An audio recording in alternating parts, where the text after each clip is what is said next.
Greetings in the wonderful name of our Lord and Savior Jesus Christ. Can we turn our Bibles today in the book of 2 Corinthians chapter 6? We're turning our Bibles to the book of 2 Corinthians chapter 6. We shall read from verse 3 to verse 10.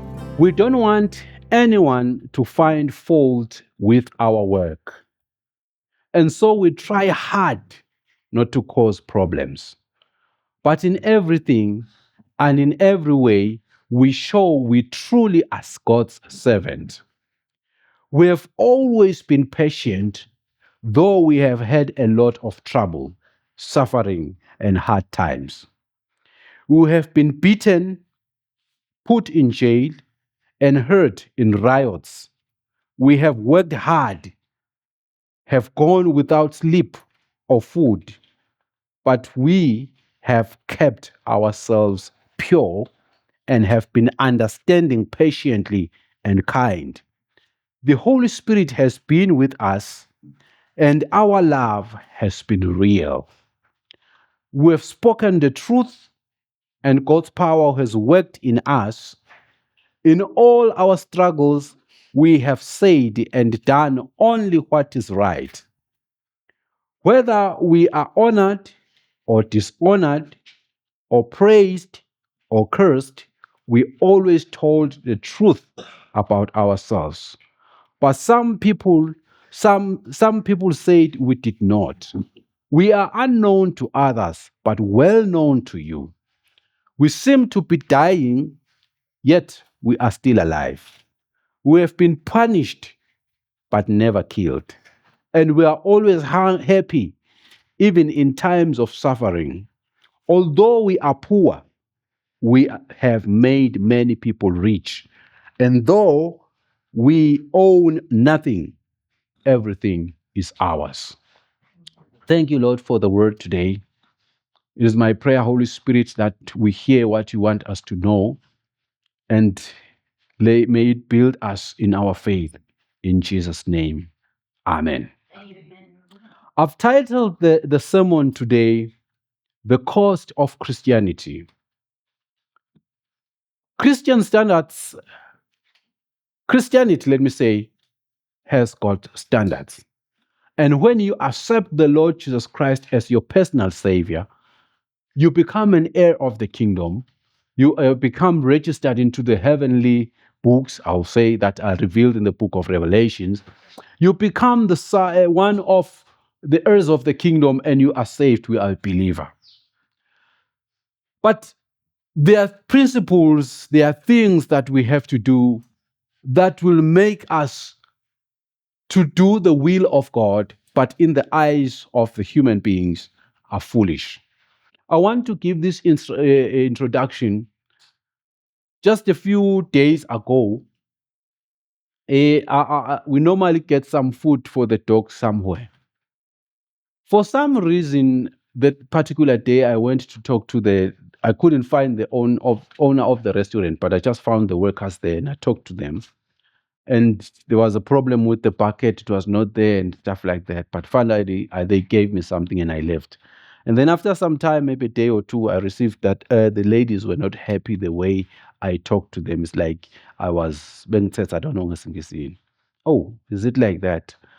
But in my mind, I knew very well there wasn't anything wrong about that. So I decided, no, let me go and just apologize to these girls. Not to push my agenda or to argue, but just to apologize.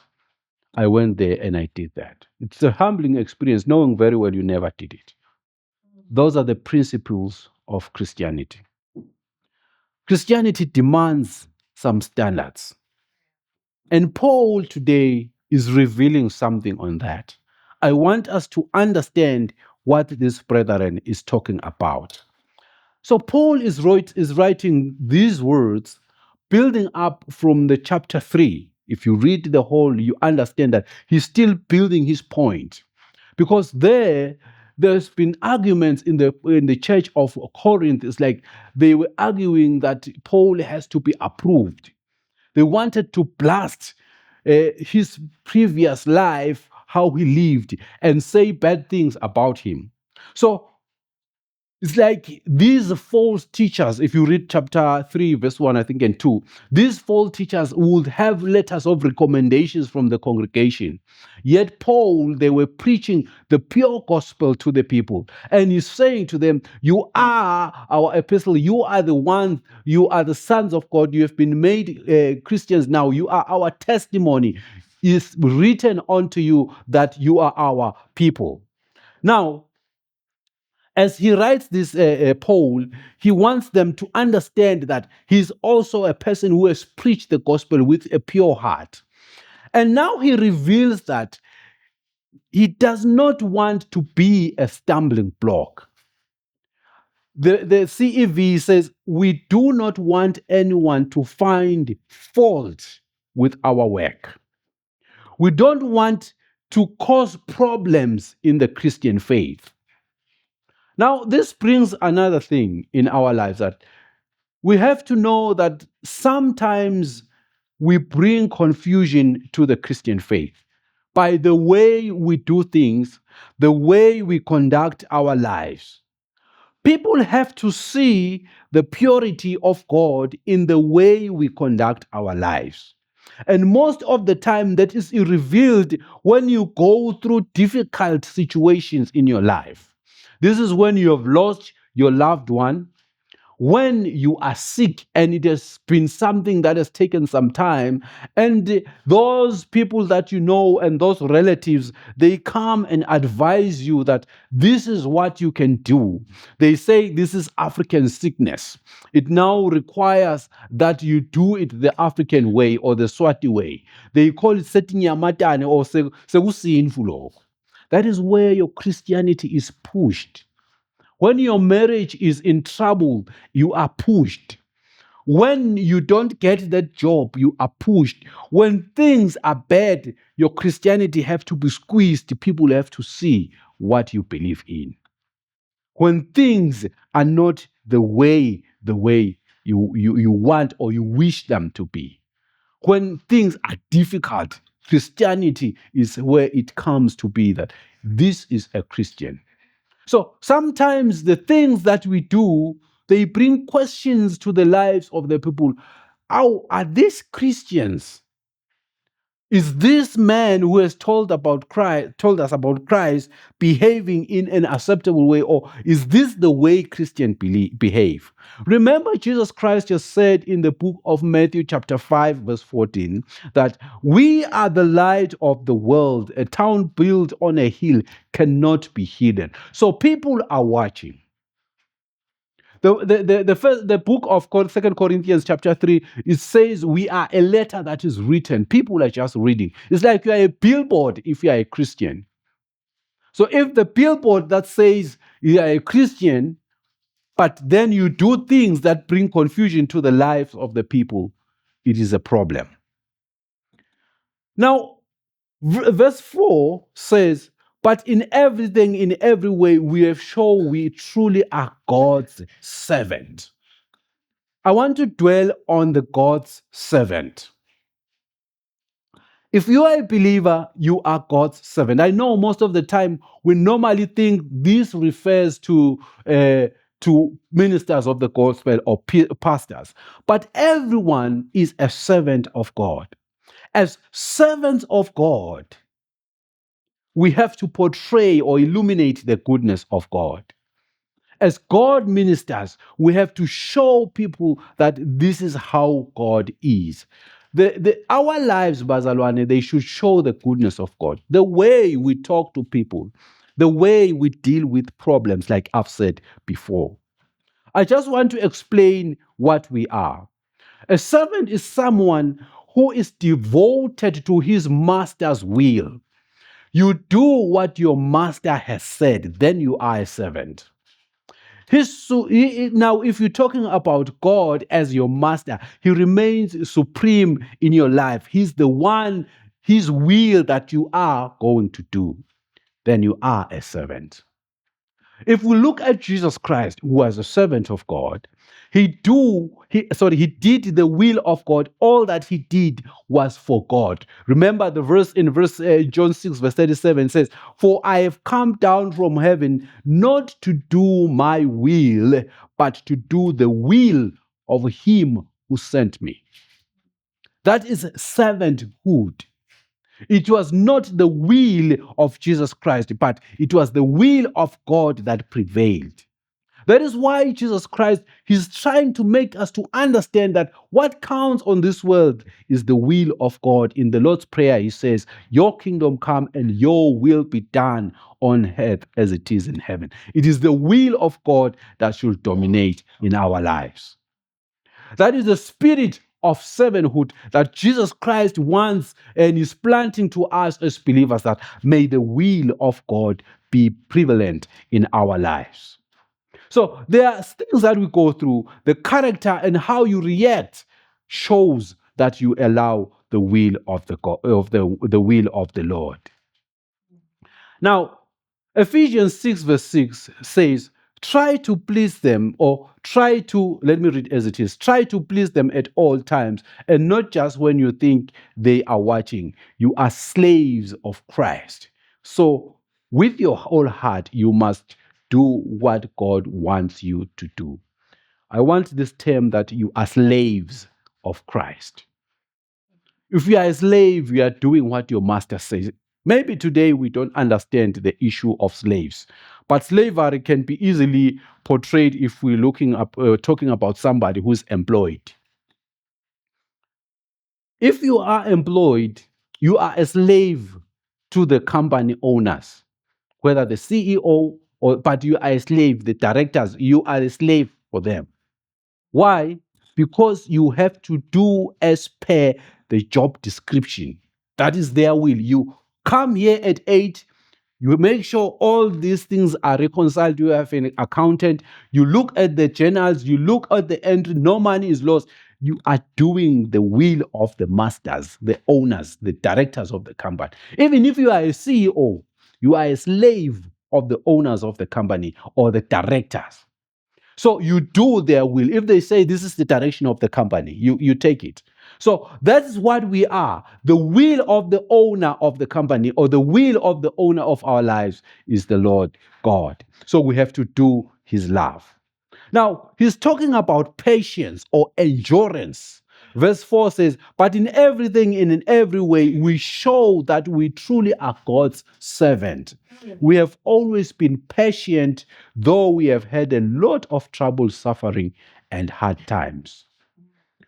Paul says they have shown. If it's something you show, it doesn't mean you are praying about it or you are secretly doing it. You show. They have shown that they are truly servant of God. Have you shown that you are a true servant of God? By the way you conduct yourself.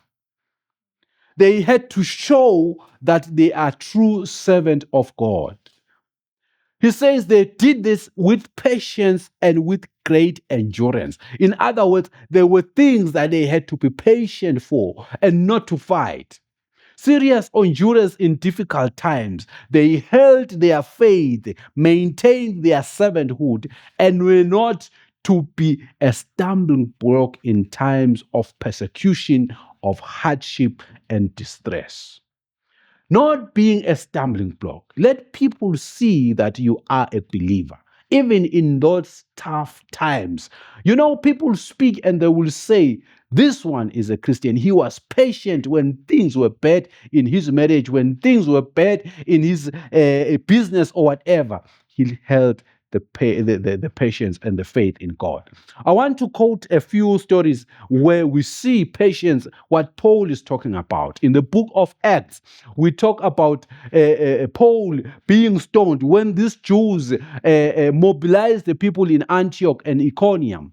They stoned Paul and dragged him out of the city. The Bible says when the apostle came and circled around him, he rose again and he just went back to the city again to preach.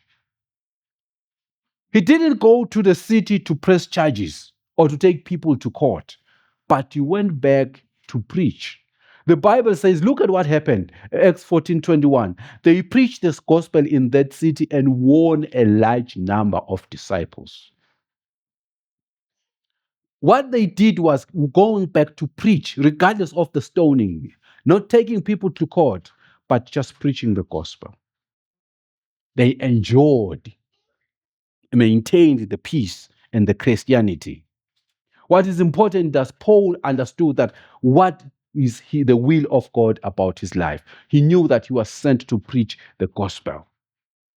The other thing that I want us to know where your Christianity is really put to a test is the story of Stephen when he was stoned, also in the book of Acts. In chapter 7, verse 60, yes, it said, he fell on his knees and cried out, Lord, do not hold sin against them. Then he died. How many of us would have prayed that, God, I pray that may they die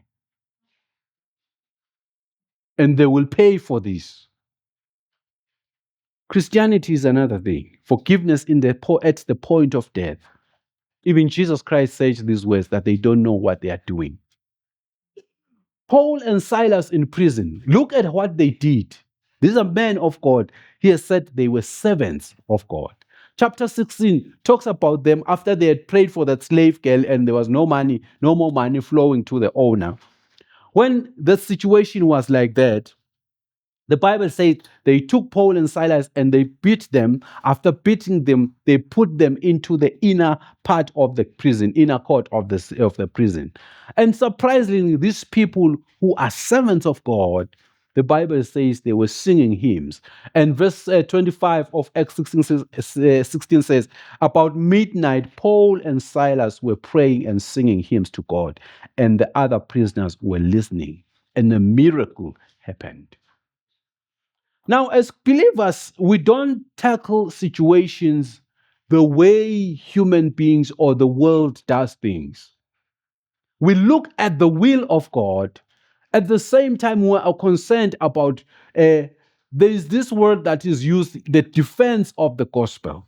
When you say defense of the gospel, you don't mean you are protecting it, but you are revealing it as pure as it is. That this is how we do. We forgive as believers. Even in times of death, we maintain our coolness. We don't just shout as a brother and now so we are tuga kona kona lap. You are a person who resembles the presence of God.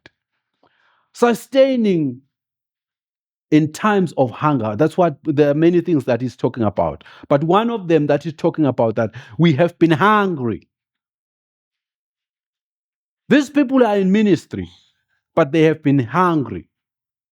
Now, hunger makes us to do a lot of things. NgesiSwati we say indlala idlisana ligama lelikabi udlisana amanyala.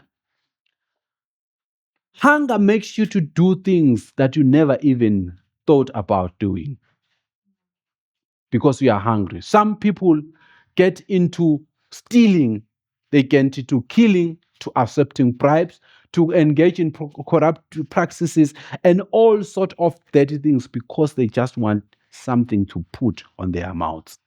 So Paul, as the minister of the gospel, he has been hungry too. He has been put to a test. He's preaching their churches that he has started. One of them is the one in Corinth. And this brethren, he's preaching to them. Maybe they are not even bringing offering that he can have some money. Now, I want to draw to this. We have seen this in with some pastors or churches, where you find the man of God, he's speaking hard to the congregation. You don't even give me food. You don't even care for me. Some, they've even gone to the extent of demanding. You are not the first one.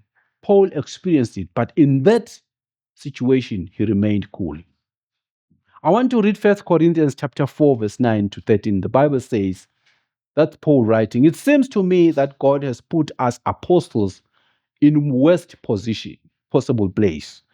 We are like prisoners on their way to death. Angels and the people of this world just laugh at us. You see, people of this world and the angels of this world, they just laugh at us. Look at these believers. We might be going through the same thing. But because of Christ, we are thought of as fools. But Christ has made us wise. We are weak and hated, but we are powerful and respected. Even today, we go hungry and thirsty and don't have anything to wear except rags. We are mistreated and don't have a place to live. We work hard with our own hands, and when people abuse us, we wish them well.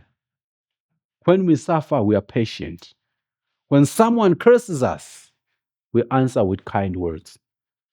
Until now, we are thought of as nothing more than trash and garbage of this world. That's Christianity. These are apostles. But apostle, we know today if someone calls himself an apostle in our time, that person is something else. Must be driving maybe a brief car, maybe a number of churches. He looks like he has a lot of money. And you say that this is contrary to what we see in the apostles of the Bible times. Paul says they are hungry and people laugh at them as apostles, laughing at apostles. They are poor and they are even cursed. But when they are cursed, their response is they bless. They speak kind words. When you are cursed, how do you respond? How do you deal with someone who speaks something that's evil?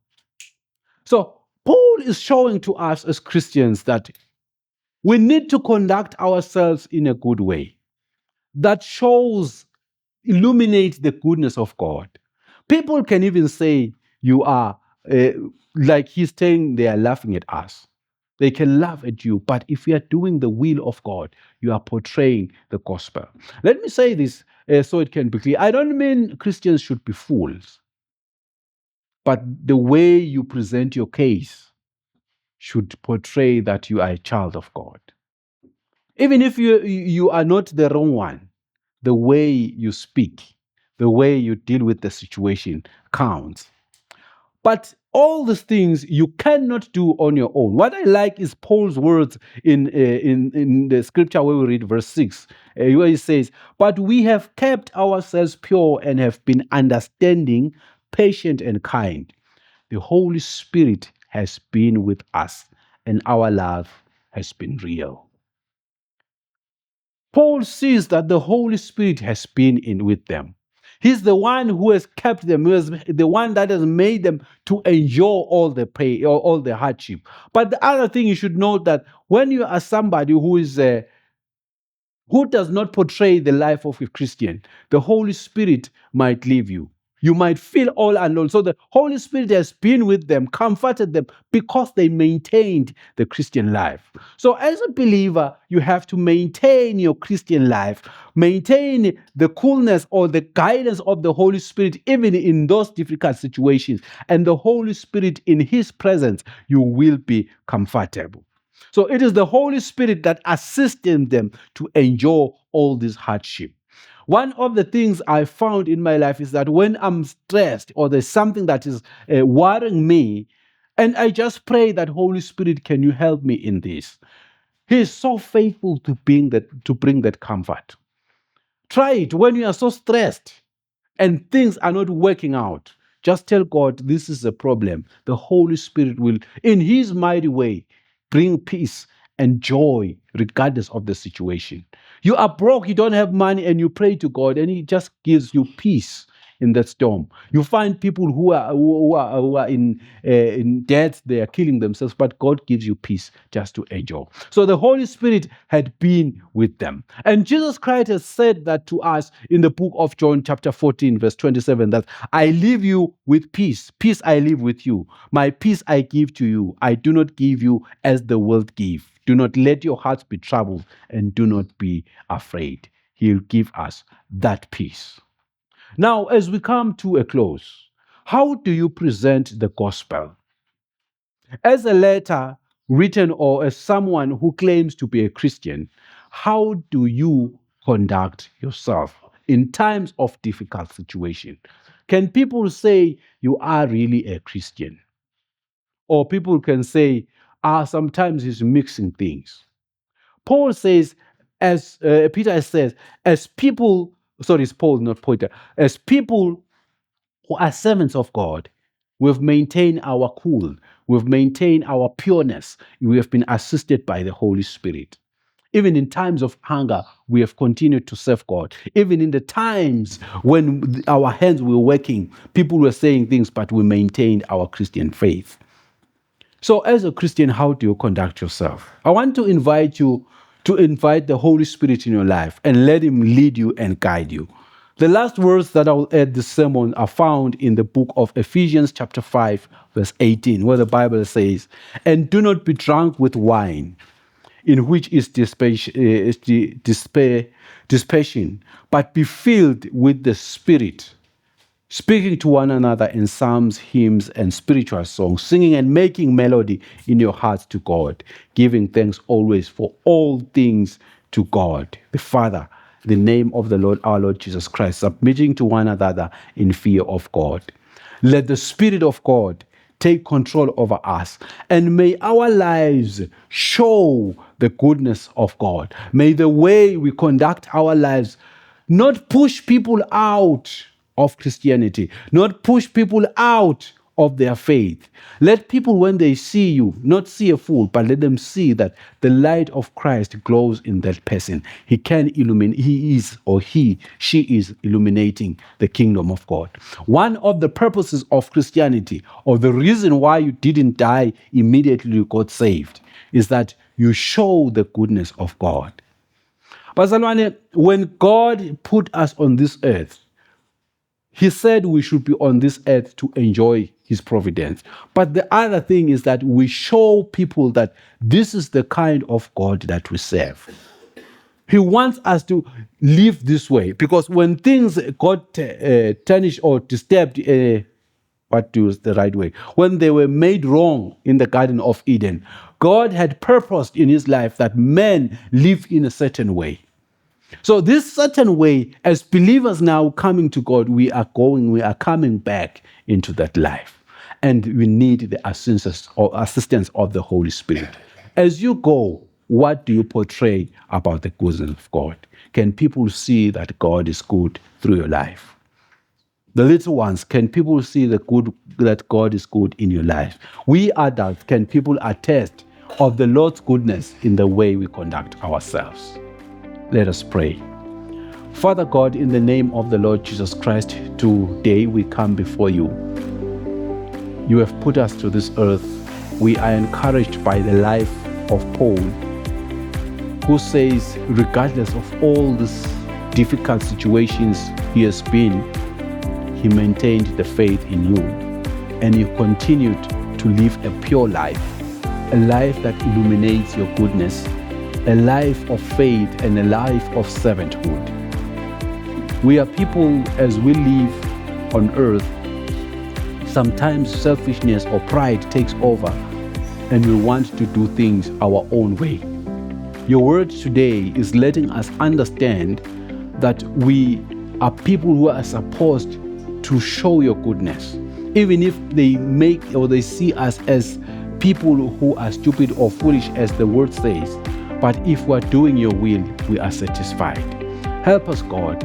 Let us illuminate your goodness wherever we go and in whatever we do, in our workplaces, in our schools, in our businesses, in everywhere that we're going to be, even this week ahead. As we go, Lord, may we illuminate your goodness. May people see you in us. Help us, God. May your Holy Spirit that is in us, that we received when we received you as our Lord and Savior, continue to minister to us and give us the understanding or the ears, the spiritual ears, to hear, not only to hear, but to listen to what he says we must do. We ask all this, Father, believing in Jesus' name. We pray for everyone as we go this week. Father, may we live as your children. May people see you in us. In the name of the Lord Jesus Christ. Amen.